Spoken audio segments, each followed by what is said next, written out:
আসসালামু আলাইকুম। এই যে আপনারা দেখতে পাইতেছেন, এই যে এটা সিড হচ্ছে Mallika seed, exports quality seed. এটা উন্নত মানের হোয়াইট প্রিন্স। এটা মনে করেন যে হাইব্রিড, এটা ফুলকপি 1.5 থেকে 2 কেজি হবে আর কি। এটা ভালো জাতের। এটা এই যে এখন আমরা মনে করেন যে এটা বীজ রোপণ করতেছি। এখানে লেখা আছে সব কিছু, মানে কোন মাসে বীজ রোপণ করতে হবে, কী করতে হবে, সব কিছু লেখা আছে, ঠিক আছে। এই যে আপনারা দেখতে পাচ্ছেন, এখন আমরা যে বীজ এই প্যাকেটটা কাটবো। এই দেখেন, এই যে আপনারা দেখতে পাচ্ছেন একটি ব্লেডের সাহায্যে আমরা কাটতেছি। এই যে কাটলাম, কাটার পর এই যে আমরা এখন ঢেলে নেব। এই যে দেখেন, একটা প্যাকেট বাইর হয়ে গেল। তার মানে হচ্ছে এটা অনেক মানে উন্নত, এটা প্রক্রিয়াজাত ভালো মতন করা হয়েছে। এটা কোনো মানে নিঃসন্দেহে বলা যায় যে এটা ভালো আর কি। এই যে মল্লিকা সিড, এখানেও মানে উপরে এখানে যা কিছু লেখা আছে এটাতে, এখানেও তা, ঠিক আছে। যে আপনারা এই পাশে দেখতে পাইতেছেন, এই যে এখন এখন আমরা এটা কেটে নেব। এই যে এখন এই পাত্রের মধ্যে আমরা নেব, পাত্রটা যদি ইয়া করে নিচ্ছি। এই দেখেন,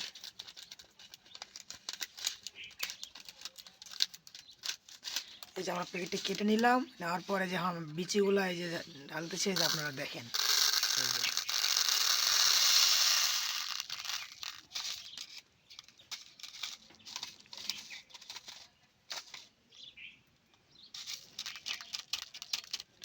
যাতে একটাও বিচি না থাকে প্যাকেটের মধ্যে, একটা থাকলে লস।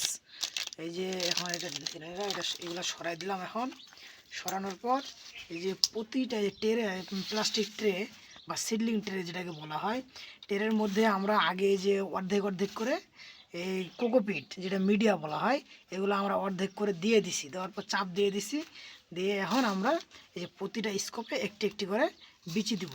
এই যে দেখেন, একটি একটি করে যদি আপনি দুটি করে দেন, দুটি করে দিলে দেখা যাবে যে আপনার পরবর্তীতে চারা যখন একটু বড় হয়ে যাবে, তখন আপনার একটা দুইটা রাখা যাবে না। দুইটা রাখলে আপনার সব দিকেই মনে করেন যে লস। দেখা গেলো দুইটা ওখানে সার বেশি খায়, বিষ বেশি খাইতেছে সার, এবং মনে করেন যে অনেক কিছু সমস্যা। এই কারণে প্রতিটা স্কোপে একটা করে দিবেন। দেওয়ার পর এই যে এখন দেখতে পেতেছেন আপনারা,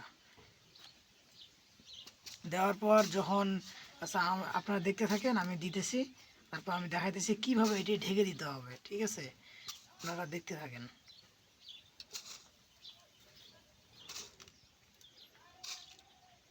এই সিডলিং ট্রেতে আপনি যদি বীজ ফেলে চারা উৎপাদন করেন, এটি মনে করেন যে অনেক উন্নতি, যে আধুনিক কৃষি বলা হয় যেটাকে। আধুনিক কৃষি এখন প্রায় সব জায়গাতেই 80% ব্যবহার হইতেছে, সব জায়গাতেই সিডলিং ট্রে বা সিডলিং ট্রেতে। যদি আপনি এই সিডলিং ট্রে দিয়ে বা প্লাস্টিকের ট্রে দিয়ে আপনি বীজ উৎপাদন করে কৃষক ভাইদের কাছে পৌঁছে দেন, এটা থেকে তাদের খরচও অনেক কম। ওরা নেওয়ার পর দেখা যাবে ওদের এটা এটা সব মানে যেগুলা মাটিতে বীজ ফেলানো হয় ওটার চাইতে এটা 20 দিন আগে হবে। তাহলে আপনার 20 দিন আগে যে সময়টা, আপনার ওইটার চাইতে 20 দিন আগের আপনার সার, বীজ সব কিছু আপনার মনে করেন যে, এবং লেবার খরচ আপনার সব কিছু বেঁচে যাবে। এই 20 দিনে অনেক কিছু আপনার বেঁচে যাবে। তাহলে আপনার এটাইতে সবচেয়ে পারফেক্ট। এই যে এখন আমরা দিয়ে দিচ্ছি, দেখেন আপনারা, এটা এই যে এটা দেখেন, এটা মনে করেন যে এটা এটা আমরা আগে মানে ঝুরঝুরা করে নিয়েছি। এই যে এইভাবে করে নিতে হবে। এখন আমাদের এটা পারফেক্ট আছে। এই যে নেওয়ার পর আপনি আগে এই যে আগে এইভাবে দিবেন, এইভাবে প্রতিটা স্কোপে বিচিটা আগে ইয়া করে দেবেন, বীজটা দেওয়ার পরে যে দিলেন, এখন এখন আপনি এভাবে নিয়ে নেবেন। নেওয়ার পর এই দেখেন,